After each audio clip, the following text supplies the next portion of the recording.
Because like you had a thing with T-Rell too, right? Like where you like explain that to me. Because I heard you yelling at him on the Discord call thing the other day, but I didn't really understand the origin of why you guys had an issue. So this dates back. This is why, bro. We hella similar, bro. So when you're recently like when you was doing your shit, Big 22ster, right? Before the push and piece. Yeah, we pieced up now. Push and piece. Everything pieced up right now. Yeah. No, Get me a tie-dye shirt. No, but at the time, this is 8 months ago. The Kiki situation. AD, shout out AD. I can't shit on him, bro. We don't got no issue because the way he handled that situation made me have respect for him because this is this man's brother. He could throw this man under the water. But he didn't do that. Right. No. He didn't cover for him. He let it be known.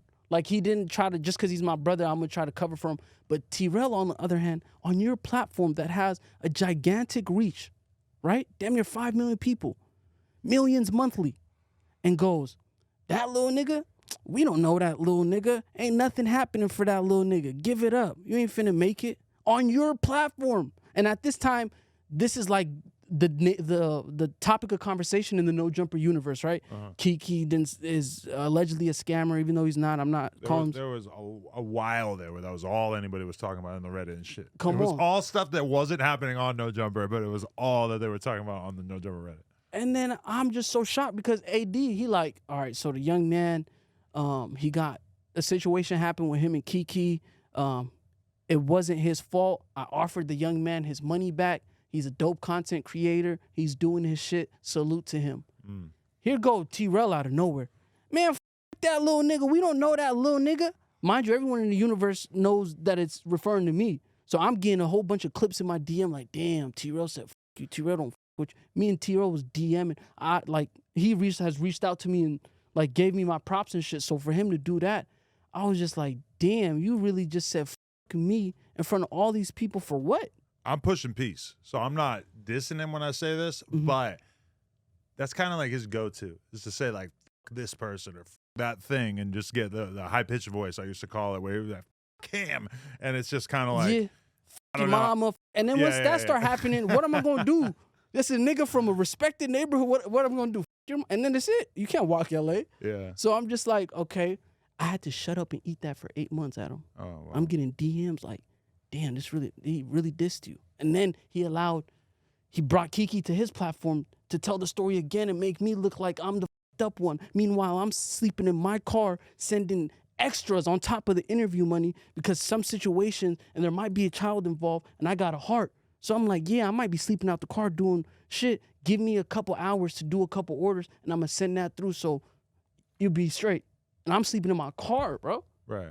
And you going over there fucking up my livelihood that I'm trying to get to because you got this big-ass audience and you using that to attack me to cover for something that your friend did. And even though AD is his brother, AD had enough journalistic integrity to be like, nah, he's straight. That wasn't his fault. The situation was fucked up. He's solid.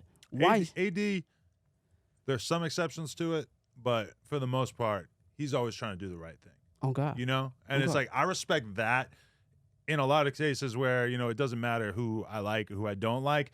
But if you generally seem like you're trying to do the right thing, then that seems like the type of person you want to do business with. Now, I take issue with the way the AD left No Jumper, but besides that, with dealing with something like this, because I've seen him, like AD's had a lot of instances where he could have thrown his brother under the bus. And he always is trying to look out for him. But at the same time, he's not going to slander you. Yeah, that's why I had like, damn. As a person who got ripped off, like, you know. No, even the recent situation, and everybody's pushing peace. Nobody, you know, shout out to everybody being successful, inspiration to everybody. But anyways, even that situation, it showed like you didn't really say much about him at first, and then at first he didn't really go in on you just to show you like he don't really have that type of energy.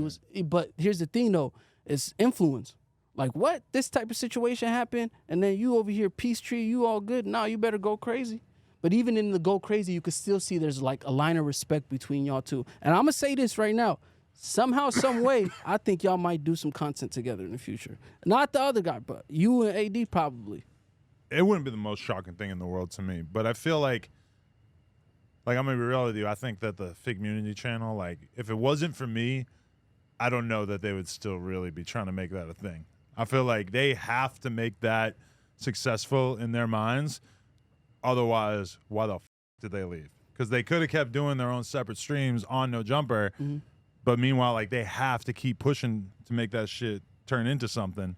And I feel like, you know, at some point in the future, the beef will be like, you know, something way in the rearview mirror.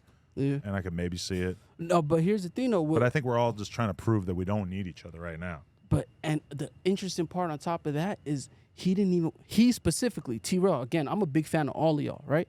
So he specifically didn't want to leave No Jumper, and he was the most reluctant. And on top of that, he is that while they were leaving, he had like a lot of respect for you, and I don't know how or what happened, and then it got to that level. But anyways, the fact that you've helped him develop into the podcaster he is today, that's why I'm like, nah, you got to give Adam his respect. All of you guys never podcasted a day before getting to No Jumper. Now, you might have had a different platform, and it was nowhere near No Jumper. So literally, this nigga Adam 22 has a podcasting boot camp, and niggas come here, get really good, take all the resources, and then start something new.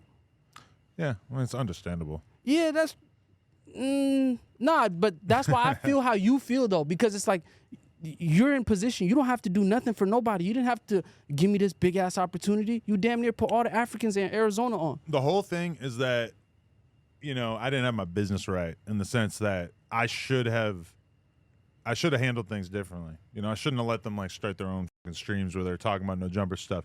And it's like by the time I realized that I shouldn't have been allowing that to happen, it was already out of control. And if I had fucking tried to lay down the law at that point, they would have just left. You know, so I was trying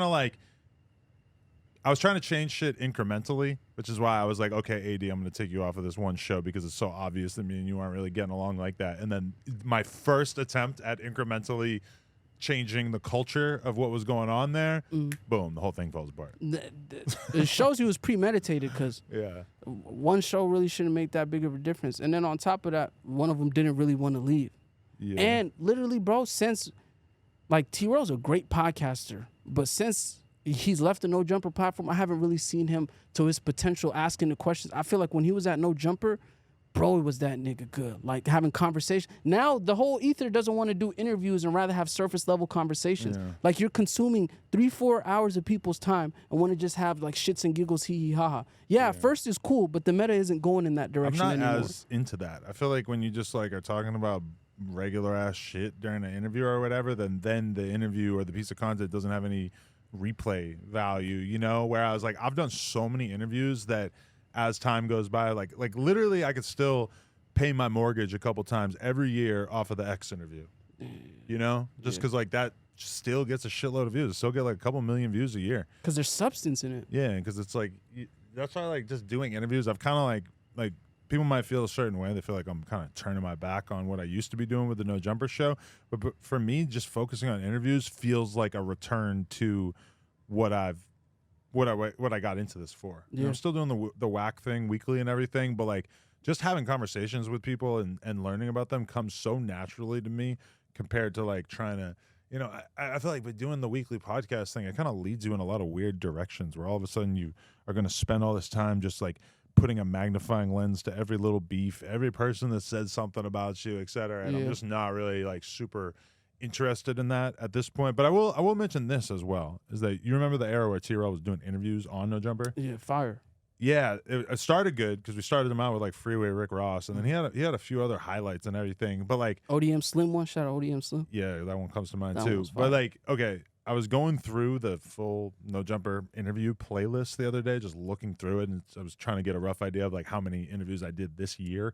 And as I was going back, I got to the point where T-Rell was still doing a bunch of interviews and stuff, and all the last ones that he did had like 10 to 15,000 views, like really not performing terribly well on the channel. And I remembered that part of our relationship getting fucked up that we never really talked about was the fact that he used to do the interviews and he was just doing a lot of interviews that were getting like almost no views, and from my perspective were like very boring, like very like not people that really deserve to be interviewed, right? And so I instituted a new rule. I was like, yo, I would appreciate if you're going to do an interview, let me know beforehand, because I'd like to be able to approve the person or whatever. Because he had interviewed some people who had been asking me for interviews for like 4, 5, 6 years, and I had just been ignoring them because they're just scammers or they're just like not popular in any way. Yeah. And he just ended up like interviewing some people like that too. So I wanted to have like